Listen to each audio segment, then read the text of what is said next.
You ever come home and just feel the ground shift under your feet, like you're watching your whole world get sucked out from right under your nose? That's exactly what happened to me. Giant pumps roaring on my property, the new HOA president standing there, arms folded, this smug little grin plastered across her face, convinced she'd finally put the old-timer in his place. She thought she was just draining some pond, probably thought I'd roll over, had no clue she was about to dig up something much deeper than mud. And you know what? Sometimes you push a man too far, and you have no idea what you're really standing on. So let me back up a sec.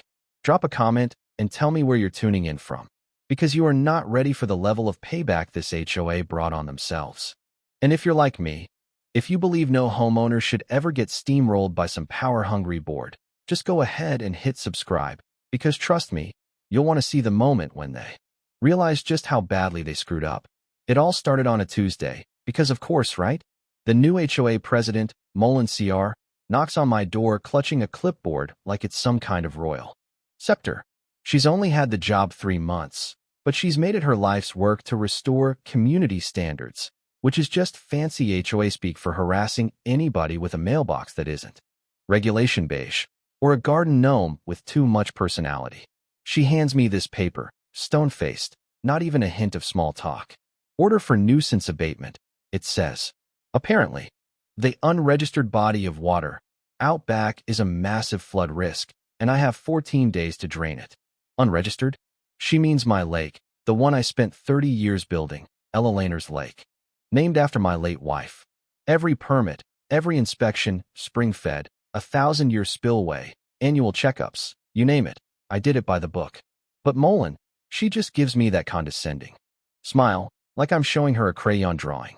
The board appreciates your perspective, Tom, but a formal complaint was filed, and an expert assessment confirms the risk. I asked to see the so-called assessment. She hands me this printout. Looks like it was copy-pasted off a gardening blog. No seal, no signature, just a bunch of gibberish about soil saturation. I tell her it's not a real report. Her smile fades, voice goes icy. It was conducted by a qualified third party. We're not at liberty to disclose vendor information. Right. Like I haven't heard that before. So I try being reasonable. I tell her I was the county's senior water engineer for decades. Offer to show her the blueprints, inspection records, everything. For a split second, I see her flinch. She hates being out-experted, but she stands her ground. 14 days, Tom, or we'll take action and bill you. Then she stomps off, shoes clicking down the driveway like she's just won something. I just stood there, staring at the order, feeling like I was living in some kind of prank show. That lake was the last piece of my wife I had left, her favorite spot, where the dogwoods bloom every spring, where I spread her ashes just like she wanted. The idea of some HOA hotshot paving over her memory made me sick. So I call up my old friend Frank, the guy who used to run county planning. He laughs, tells me the HOA can't touch it.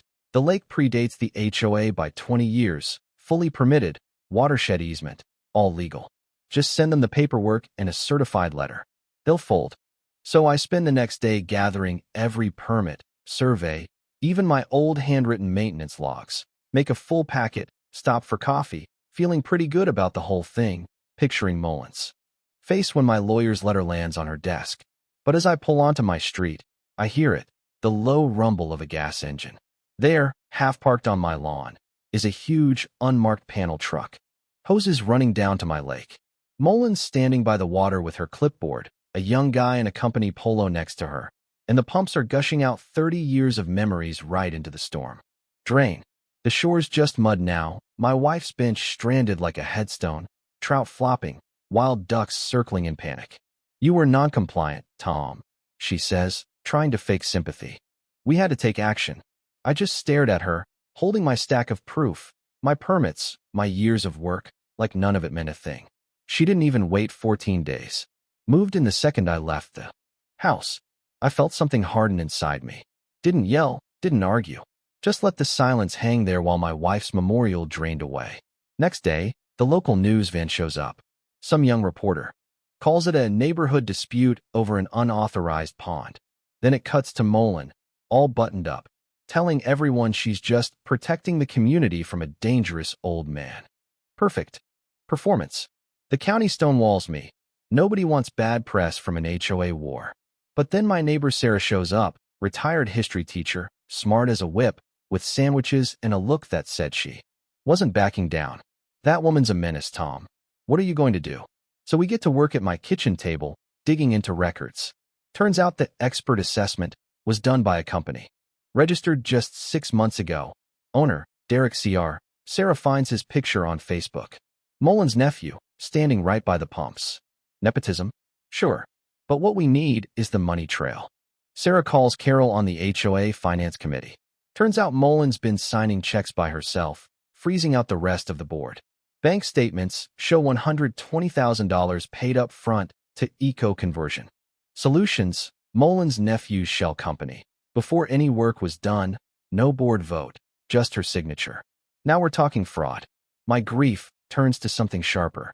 Sarah warns me. This isn't just a busybody, Tom. This is a thief. And thieves don't understand rules. They understand pressure. I needed leverage. So out in the woods, buried under brush, there's an old cast iron well. Cover. Underneath it, a fire engine red steel valve with the county seal, not a well, but a gravity-fed backup system I built for the county after a drought 20 years ago. It was off the books, a handshake deal. If the main supply ever failed, my lake would keep the hospital and 3 neighborhoods running. Quiet. Safe. But thanks to Mullen, now it's just empty pipes. With the county already begging people to conserve water, I call the new commissioner, Peterson. I try to explain the emergency. He brushes me off. Sounds like a civil matter. Call your attorney. New generation. Only listens to what's on their screens. My warning was just an old man's complaint. So, I decided, I can't just report the problem. I have to become the problem. I call Mac, a retired fire captain. We don't break anything, just reroute a few pressure lines. Isolate a couple old housing developments. Not catastrophic, just enough to make the system sing out of tune. 36 hours later. County's phones are blowing up, low water pressure everywhere, then a full-blown boil water advisory. Now it's not just my problem. Local news runs crisis graphics. Bottled water disappears off shelves. Commissioner Peterson calls me in a panic. What do you know about this, Blake? I tell him, check your email. I send him the original engineering maps, legal boundaries, showing exactly where the HOA trespassed and vandalized public infrastructure. This isn't just about my lake. You let them mess with your water. The whole HOA starts crumbling. Neighbors who never cared about my pond suddenly care a lot about their showers. Emergency meeting at the high school, standing room only, news vans outside. Mullen tries to blame the county infrastructure, but no one's buying it. The crowd wants to hear from me. So I get up, introduce myself as the county's former water engineer, and tell the real story. Then I play the kicker, video of Mullen's nephew, drunk in a bar, bragging about getting paid twice for draining and refilling my lake. The place goes nuts. I lay out every fact, every fraud, and then the bombshell. The 20-year lease giving the county legal access to my water. It's about to expire, and I'm not renewing it unless the HOA president and her cronies resign and pay restitution. The board cracks. The VP quits on the spot. Others follow. Mullen, left alone on stage, tries to run, and gets stopped by 2 sheriff's deputies waiting in the hall. The room erupts. Justice doesn't always look like a courtroom. Sometimes it's a woman in a suit, being frog-marched past the cameras. Next morning, the county shows up at my door, not to threaten, but to negotiate. Restore the lake, pay in full, dissolve the HOA's charter. Real community. Real transparency. It took time, but they agreed. DA froze the HOA accounts. Mullen faces charges, nephew's company under investigation, the whole rotten system gone. Restoration done right. New fish. The shoreline rebuilt. We hold a small ceremony for Ella Laner. Sarah gives a speech about responsibility, and for the first time in months, I see neighbors united. Mullen? House sold for pennies on the dollar. Lawsuits mounting. Nephew took a plea. Sarah gets elected new community chair. Meetings open. Budgets online. The focus shifts to stewardship, not pettiness. Commissioner Peterson visits. Just to see the lake, the old red valve. We almost lost everything because we forgot what was right here, he says. Later, they put up a plaque. Not flashy, just a thank you. A reminder never to Dismiss the warnings of someone who knows what's buried in their own backyard. By fall, the lake is full again. Ducks return, even the blue heron. Ella Laner's bench by the water, her name etched in the wood.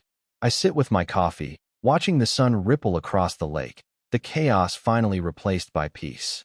Funny thing, Mullen tried to drain my lake, but all she did was flood the truth out for everyone to see. So, tell me, when is it right to fight back against the system?